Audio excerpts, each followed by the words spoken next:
Welcome to Take 5, your 5-minute inspirational message from Solid Rock Drogheda. Well, the Olympic Games are over and done with, and we did spend a little bit of time with our Take 5s looking at some of the inspirational stories, and there were things to celebrate as well. I mean, the moment when the two high jumpers realized that they could share the gold medal and their pure joy overcoming the competitiveness. The sight of a pole vaulter when one of her opponents was making her jump, a jump that would have removed her from the medals, and she was cheering her opponent on, willing her over the bar, even though it would stop her winning a medal. That was inspirational to watch. Looking yes to compete, looking to succeed, but not looking to rejoice in somebody else's failure. And then watching an athlete who stumbled and fell in the heat of a race, only a 1500-meter race, stumbled and fell at the beginning of the last lap, and yet she got up and managed to overtake the rest of the field and to win the heat. You know, some of these things were truly remarkable to watch. But of course, there is a darker side to sport these days, and that is when people cheat, whenever doping offences take place.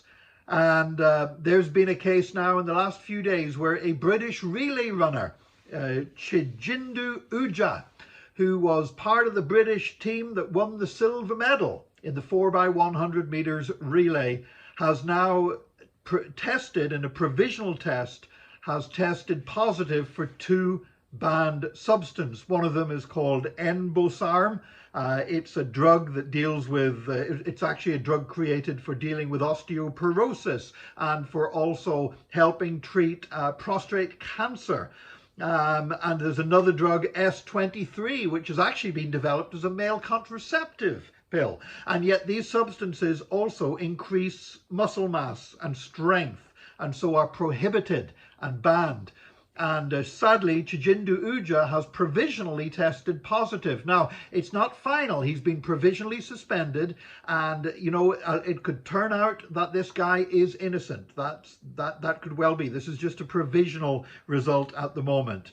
You know, sometimes these things are included in dietary supplements and all kinds of stuff like that. Sometimes these substances are used as recreational drugs as well. However, if these are in his blood, for example, in any significant measure at all, then that provisional suspension will become permanent. And if that happens, the tragedy would not just be for him, but for his teammates, because if any member of a relay team turns out to have been using illegal substances, not only are they stripped of their medal, but the rest of the team lose their medals as well.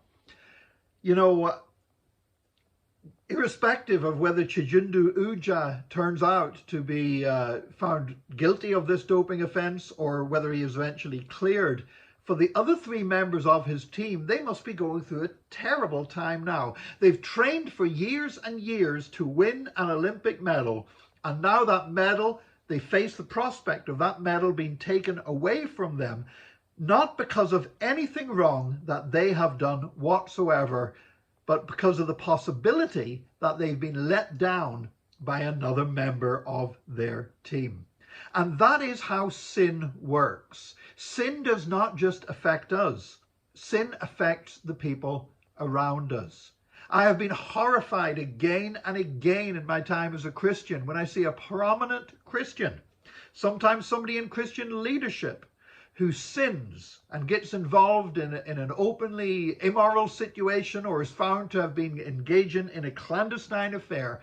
And it's watching the devastation that occurs not just to them, but to their people, their families, to people in their churches that they lead, to people who minister alongside them, and watching so many lives being torn apart because somebody engaged in sinful and risky behavior, which was not only risking them, but risking those around them. Sin is corrosive, and we as the people of God need to hate sin and run from sin. When Joseph was tempted into sin by Potiphar's wife, he ran for his life. And I want to tell you that may have been thousands of years ago, and we might be living now in an age of grace rather than the time that Joseph was living in, but it still remains the same. We need to flee from sin. We need to say, I'm going to have no part of this, because it's not only risking everything that I hold dear, but it also could destroy people around me that I love.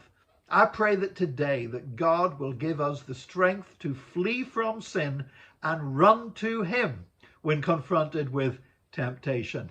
May God bless you today. Join us again tomorrow for another Take 5, your 5-minute inspirational message from Solid Rock Drogheda.